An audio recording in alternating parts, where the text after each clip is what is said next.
జగన్పై మాజీ మంత్రి అయ్యన్న పాత్రుడు తీవ్ర వ్యాఖ్యలు చేశారు. అందరికీ నమస్కారం అండి.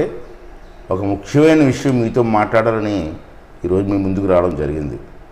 ఆంధ్ర రాష్ట్రంలో రేపు ఏప్రిల్లో ఎన్నికలు జరగవచ్చని చెప్పి మేము అందరం భావిస్తున్నాం. మీకు కూడా తెలిసే విషయం. అయితే ఈ ఎన్నికల్లో మరి ఓటర్ లిస్ట్ కూడా తయారైపోయింది.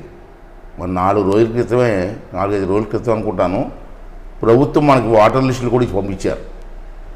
ఆ ఓటర్ లిస్టులు అన్నీ కూడా మన దగ్గర ఉన్నాయి, మీ దగ్గర మా దగ్గర కూడా ఉన్నాయి. అంటే ప్రతి ఒక్కరూ కూడా ఓటర్ లిస్టులు క్షుణ్ణంగా పరిశీలించండి. ఎందుకంటే ఈ జగన్మోహన్ రెడ్డి ఎట్టి పరిస్థితుల్లో కూడా వచ్చే ఎన్నికల్లో గెలవడానికి వీలు లేదు.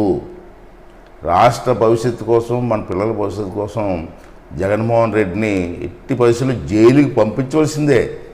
దాంట్లో వేరే ఆలోచనే ఉండకూడదు. మనకి రాష్ట్ర భవిష్యత్తు కోసం అంటే జైలుకి పంపించాలంటే ముందు ఓడించాలి కదా. మనం ఓడించాలంటే మనకు ఓటు ఉండాలి కదా.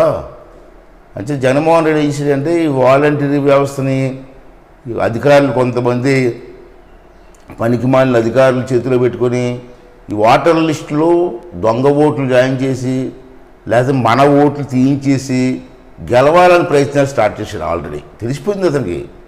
రేపు ఎన్నికల్లో నేను జగన్మోహన్ రెడ్డి గెలడన్న విషయం తెలిసిపోయింది.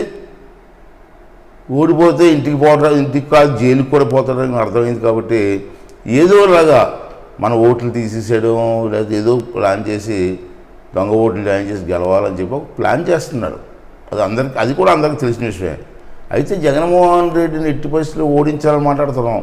ఓడించాలంటే ఓటు ఉండాలి కదా. అంచేది ఓటర్ లిస్టులు వచ్చాయి కొత్తగా గవర్నమెంట్ ప్రింట్ చేసి పంపించారు ఎన్నికల కమిషను. ఆ ఓటర్ లిస్టుని క్షుణ్ణంగా పరిశీలించండి. ఆ ఓటర్ లిస్టులో మన పేర్లు ఉన్నాయా లేదా, మన బంధువుల పేర్లు ఉన్నాయా లేదా, మన తాలూకు అభిమానుల పేర్లు ఉన్నాయా లేదా, మన తెలుగుదేశం పార్టీ నాయకుల తాలూకు పేర్లు ఉన్నాయా లేదా, ఇవన్నీ కూడా పరిశీలించండి. పరిశీలించిన తర్వాత ఒకవేళ పేరు కానీ లేకపోతే మీరు అనుమానపడవలసిన లేదు. ఎలక్షన్ కమిషన్ మనకి టైం ఇచ్చారు. నామినేషన్ వేసి టైం ఇస్తారు మనకి. ఆ టైంకి 10 రోజుల ముందు వరకు కూడా మన టైం ఉంది. నామినేషన్ అయిపోయిన తర్వాత చేయడానికి అవదు. నామినేషన్ ముందు 10 రోజుల ముందు ఎప్పుడైనా సరే మీరు ఫారం 6 ఫిలప్ చేసి ఇస్తే మీకు కంపల్సరీగా ఓటు ఇవ్వవలసిందే. దాంట్లో ఏ విధమైన ఇబ్బందులు ఉండవు. అది ఆల్రెడీ ఎన్నికల కమిషన్ మనకి అవకాశం ఇచ్చింది. ఇక రెండవది ఏంటంటే ఏవైనా ఓటర్ లిస్టులో లోపాలు ఉన్నా, లేకపోతే చనిపోయిన ఓట్లు ఉన్నా, లేదా డబుల్ ఎంట్రీలు ఉన్నా, గ్రామానికి సంబంధం లేని వాళ్ళ ఓట్లు ఉన్నా మీరు ఆన్లైన్లో ఫారం 7 ద్వారా అప్లై చేస్తే అవన్నీ కూడా తొలగిస్తారు. ఇది కూడా గుర్తుంచుకోండి మీరు. ఇది చాలా అవసరం. దీని మీద మీరందరూ కూడా బాగా జాగ్రత్తగా, మనది 3 నెలలు మనం కష్టపడితే 5 సంవత్సరాలు ఈ రాష్ట్ర భవిష్యత్తుని కాపాడే వాళ్ళని అవుతారు. కాబట్టి దయించి ఆలోచించి చేయమని చెప్పి ఈ సందర్భంలో మీ అందరికీ మనం చేస్తున్నాను.